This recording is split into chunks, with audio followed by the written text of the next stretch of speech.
"Well, I reckon that about ties a knot in it," Casey Tubbs announced as he joined the little group of 8 men sprawled on their bedrolls around the chuck wagon. "Any coffee left in that pot, Smiley?" "Yeah," Smiley said, and poured a cup for him. Like the rest of the crew, Smiley was anxious to hear what Casey had found out when he went to look for Ronald Dorsey. They had driven the last of the 2,000 cows into the holding pens at the Abilene rail yards. Dorsey, a lawyer for Whitmore Brothers Cattle Company, was responsible for collecting the money when the cattle were sold. He was also the man who would pay the crew their wages. "Did you find Dorsey?" Smiley asked. "Yep, I found him," Casey said. "Well, what did he say?" Eli Doolin asked impatiently. "When are we going to get paid?" "He said he figured it all up, and we owe the company money for our horses and such," Casey said. "Damn it, Casey," Eli said.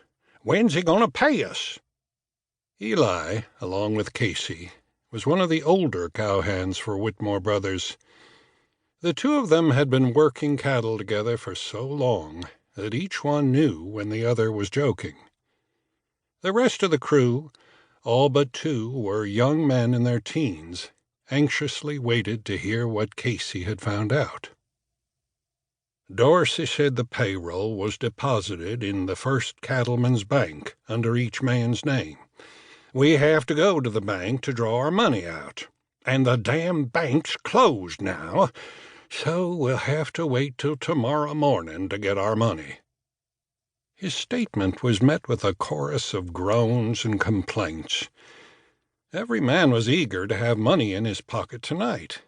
It had not been a particularly long drive, but every drive was hard work, pushing ornery cows across a dusty prairie, driving them all day, watching them all night.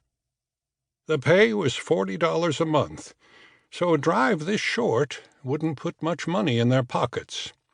It had only taken a couple of days longer than 2 months, but it was enough time for them to want to see the elephant and ride home broke but happy after a night in Abilene. Eli got up from his blanket and walked over to talk to Casey. "Why the hell didn't he just hold the payroll and pay us tonight? They've always paid us before," he said to him. "All the years before this, when John Whitmore was running things, we got our money the same time he got his." "Well, this year, thanks to the way Mr. Dorsey handles it, we'll rest up tonight so we can light up Abilene tomorrow, good and proper. You still got grub to cook on that wagon, don't you, Smiley?"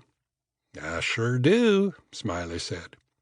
"And I'm supposed to get some money to feed us on the way back home." "There you go, boys," Eli declared. "You'll have a good meal in your belly on top of a good night's rest when you attack Abilene tomorrow." He looked then at Davy Springer, youngest of the crew at the age of 15, and this his first cattle drive.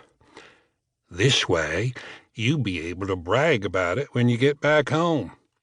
You can tell 'em you didn't spend all the little bit of money you made until the second night you were in Abilene." Still looking directly at Davy, he said, "You'd best be careful if you fancy one of those little gals that makes her living gazing at the ceiling. You reach in your pocket, and her hand will already be in there, counting your change.